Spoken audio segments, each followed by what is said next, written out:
Bu indah negeriku, dari kota Kendari, Sulawesi Tenggara, hamparan pantai, keindahan pegunungan, beragam adat budaya dan seni.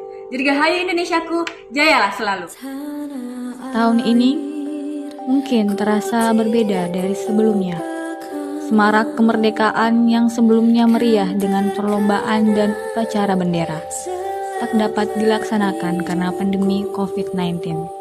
Tapi bukan berarti kita tinggal diam. Kita harus tetap maju, tetap semangat, walau aral melintang. Indonesiaku, kami siap dan bertekad mengisi kemerdekaan ini dengan segala hal positif. Demi Indonesia Jaya. Semangat anak bangsa yang tertanam dalam diri kami, untuk negeriku, kami bangga menjadi Indonesia, Indonesia maju.